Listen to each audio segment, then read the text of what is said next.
Production, les podcasteurs.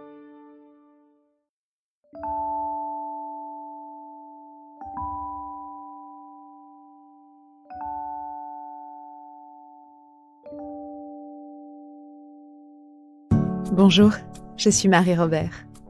Et croyez-moi, j'ai toujours une proposition à vous faire. Et si la philosophie devenait sexy?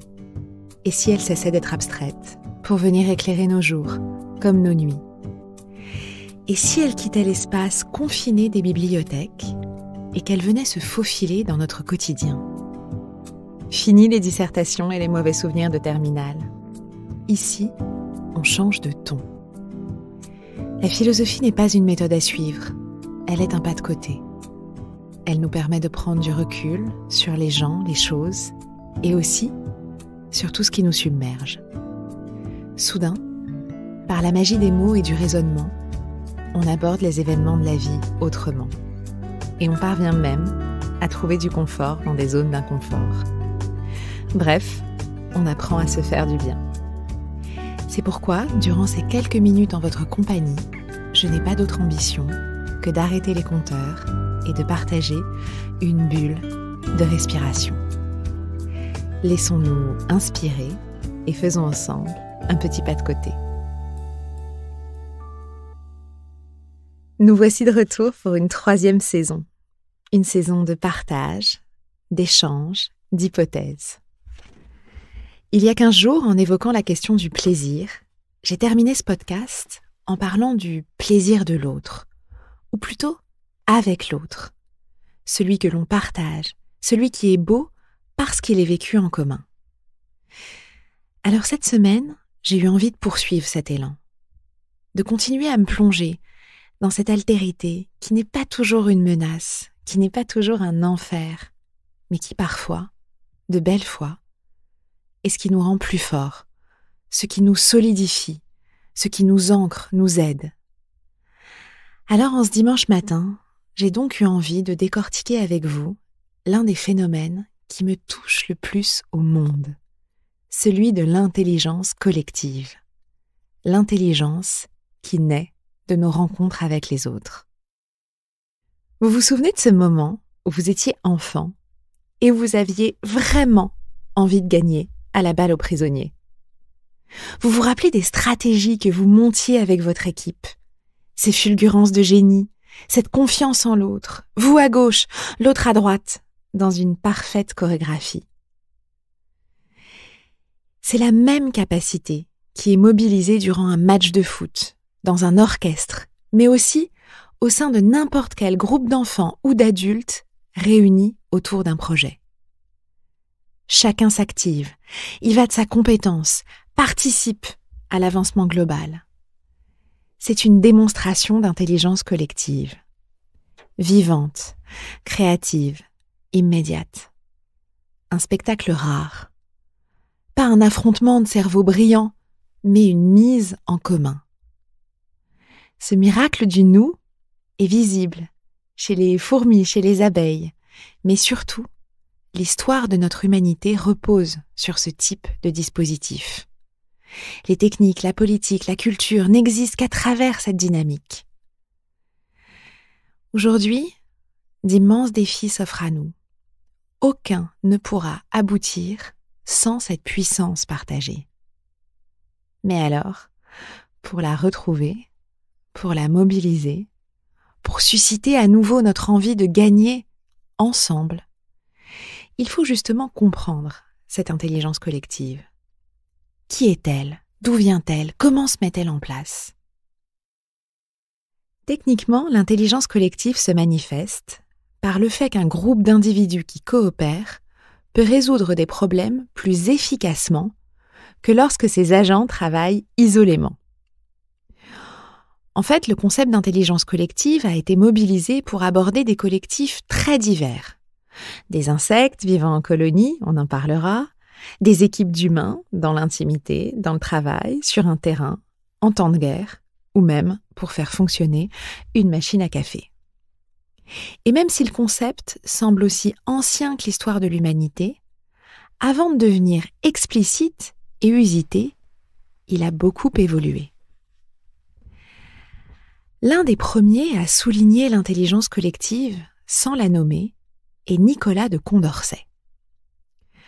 Au XVIIIe siècle, en pleine philosophie des Lumières, Condorcet élabore un théorème selon lequel la probabilité qu'un individu isolé prenne la bonne décision est inférieure à la probabilité que la collectivité prenne la meilleure décision. Il parvient à cette conclusion en s'intéressant à la question des assemblées qui délibèrent. Et il défend farouchement l'idée que si chaque votant a une probabilité de chance supérieure à 50% de prendre une bonne décision, eh bien, plus l'assemblée est importante, plus la probabilité est grande. Et donc, une décision collective prise à la majorité tend vers une conclusion optimale et rationnelle. On est tout à fait convaincu, mais encore faut-il savoir ce qu'est une bonne décision, et c'est évidemment toute la difficulté. Toujours est-il que l'idée est lancée. Il se pourrait qu'on soit plus judicieux ensemble que tout seul. L'audace des Lumières n'a pas de limite. Mais pour une première formulation exacte, il faut attendre encore un peu. Et il faut convoquer Frank Ward, l'un des pères de la sociologie américaine. En 1906, il écrit ces mots. « La mesure avec laquelle la société va évoluer dépendra de son intelligence collective. C'est à la société ce que la puissance du cerveau est à l'individu. » Le mot est lancé, mais le concept ne prend pas beaucoup. C'est seulement quelques décennies plus tard, dans les années 20, que le philosophe John Dewey, américain lui aussi, va réussir à créer du mouvement autour de cette idée. Il incite à l'intelligence collective pour opérer l'action coopérative. Il propose en particulier d'associer ensemble des expérimentations, des observations, des réflexions. En gros, de mettre notre savoir en commun. Et il en fait d'ailleurs une clé de son projet éducatif. En avançant encore un peu, c'est en 1971 le psychologue David Wechsler qui enfonce le clou. Une intelligence peut être nommée collective quand elle implique l'effort mental d'un groupe et non d'un individu, écrit-il. Et il précise que la question principale est non seulement de savoir si un groupe de personnes qui travaillent ensemble élabore une meilleure réponse, comme le proposait Condorcet, mais aussi et surtout de savoir si les individus qui le composent ont eu des perceptions ou des intuitions émergeant du groupe qu'ils n'auraient pas eu tout seuls. Et c'est ici qu'émerge une problématique nouvelle. C'est pas le tout de réunir des individus ensemble pour que soudain, comme par magie, ils deviennent intelligents.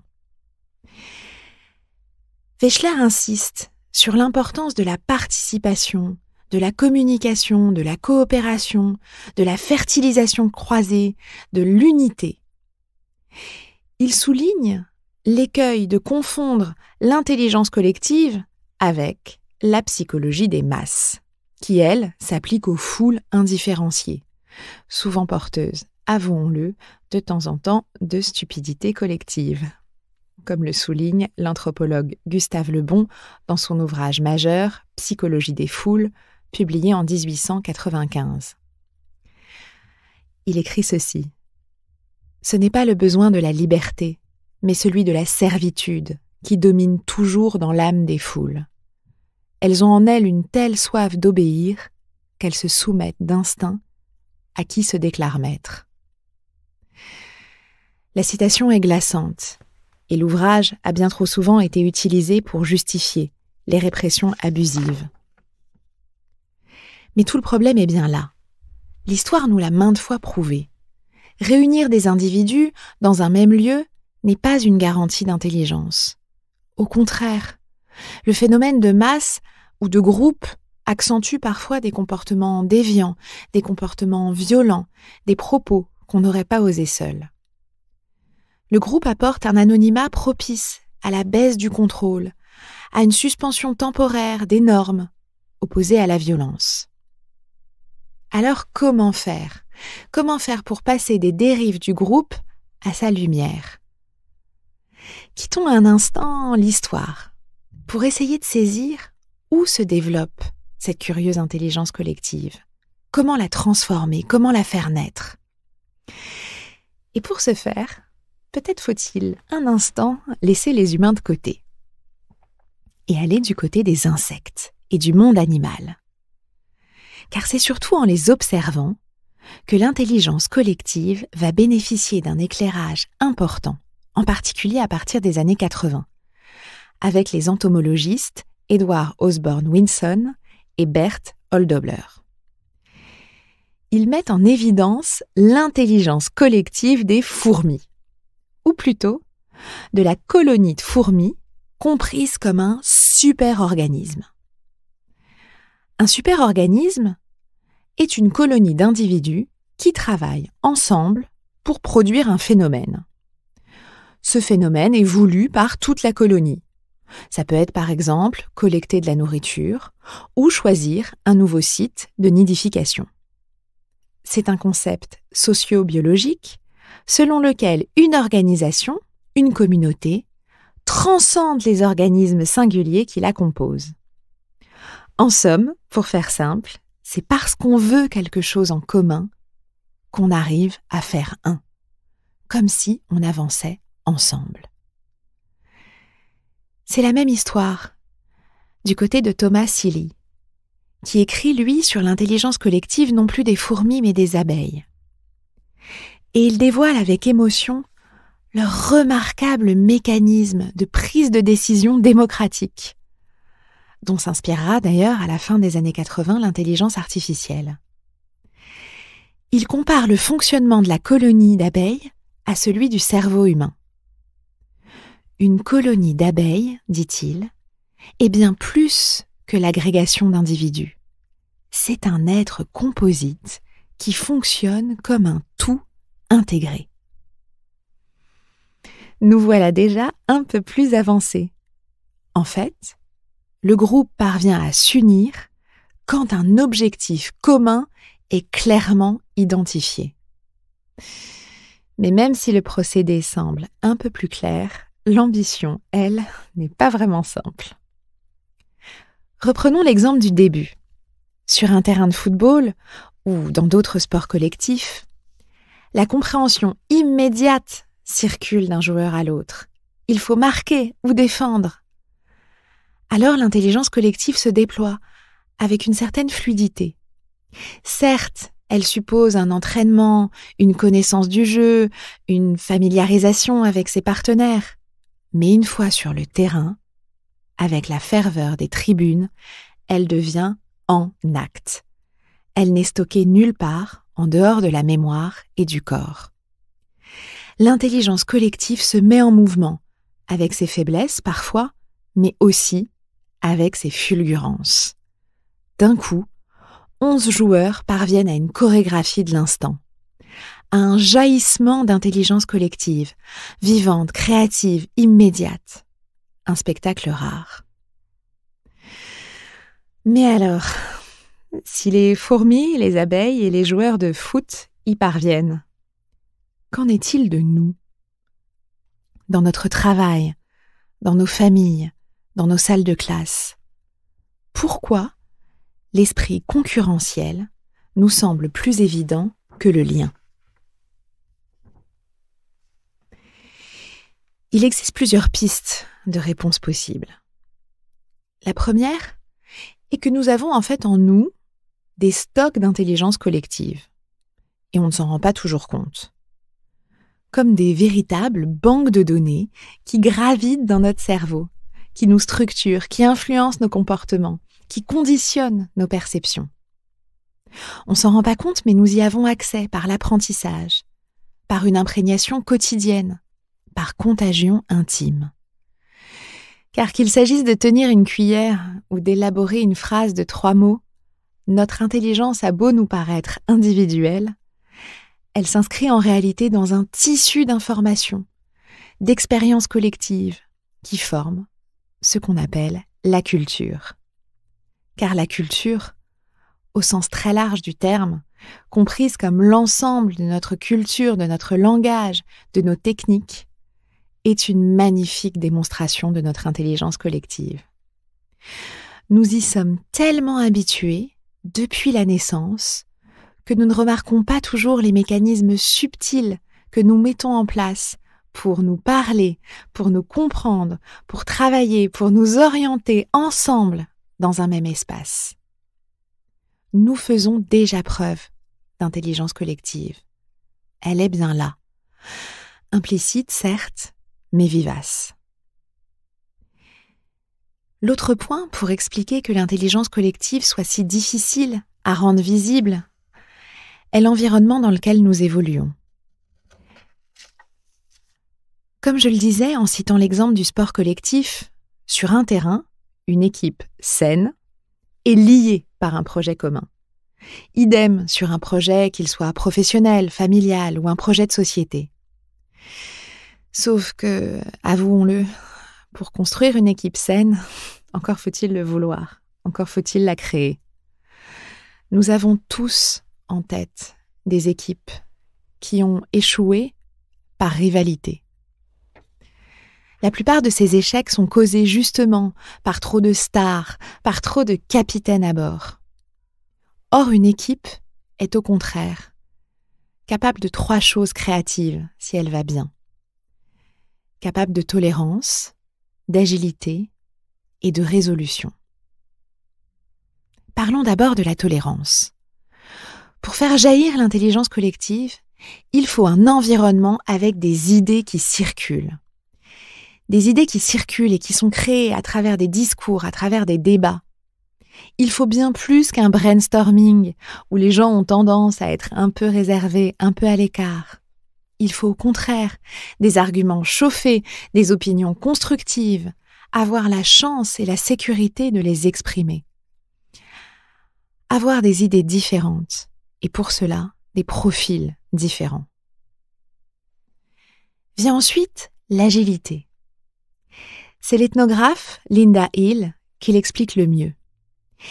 L'agilité, c'est la capacité de tester et d'améliorer toutes ces idées différentes à travers la réflexion et l'ajustement des uns des autres. C'est un processus d'apprentissage où le futur n'est pas planifié à l'avance. Au contraire, c'est un processus créatif qui mélange la rigueur de la méthode scientifique à la créativité artistique. On a besoin d'expérimenter, de tenter, de se planter, de recommencer. Dans une expérimentation, si le résultat n'est pas idéal, on aura toujours appris quelque chose d'utile. Quand ça ne marche pas, on ne blâme pas quelqu'un ou quelque chose en particulier. Au contraire, on profite de l'échec pour rebondir, pour s'ajuster, pour trouver un nouveau fonctionnement. Enfin, pour la résolution, il s'agit de la capacité de décider, tout en combinant ces idées différentes, même opposées, en ayant appris à les restructurer, à les aménager, afin de produire quelque chose de nouveau et quelque chose d'utile. La résolution, ce n'est pas un statu quo, ce n'est pas un compromis, ce n'est pas donner raison à un groupe ou à une personne plus qu'à un autre. Et même si c'est l'expert, même si c'est le capitaine, même si c'est le patron, peu importe. La résolution, c'est plutôt l'idée de développer des décisions patientes, ouvertes, pour faire émerger les procédés qui permettent la naissance de solutions nouvelles. Finalement, c'est en combinant la tolérance, l'agilité, la résolution, l'ouverture, que les fourmis, les joueurs de sport collectif, les abeilles avancent et permettent à l'intelligence collective de se déployer, de jaillir, de nous éblouir, pour créer de nouveaux systèmes, de nouveaux projets, et peut-être même pour créer le socle d'une société plus ouverte, plus reliée, plus coopérative.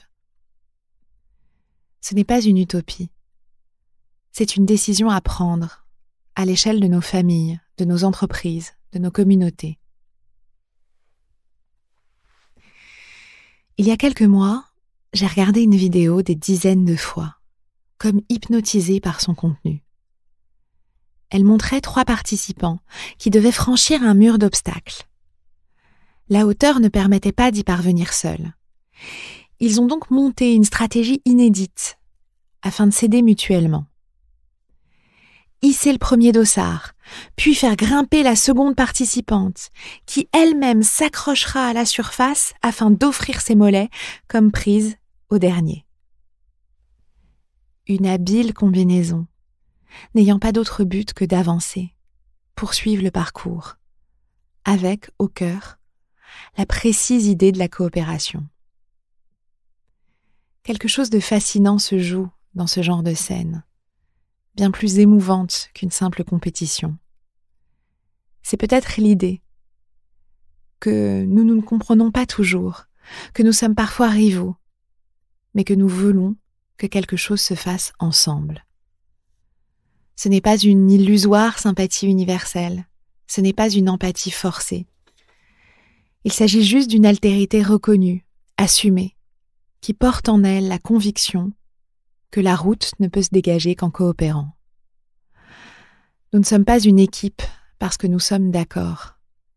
Nous sommes une équipe parce que nous nous respectons, que nous nous faisons confiance, que nous nous écoutons, que nous prenons soin les uns des autres. Dans les mois à venir, nous avons des murs d'obstacles à monter, à franchir. À nous de comprendre que la seule et unique manière de les franchir est de le faire ensemble. Avant de vous laisser à vos équipes respectives, juste quelques mots, un extrait de Paul Auster et de son livre « Tombouctou ». Rendre le monde meilleur. Apporter un peu de beauté dans les coins ternes et monotones des âmes. On peut faire ça avec un grille-pain, on peut le faire avec un poème, on peut le faire en tendant la main à un inconnu. Peu importe la forme que cela prend. Laisser le monde un peu meilleur qu'on ne l'a trouvé. C'est ce qu'un homme peut faire de mieux.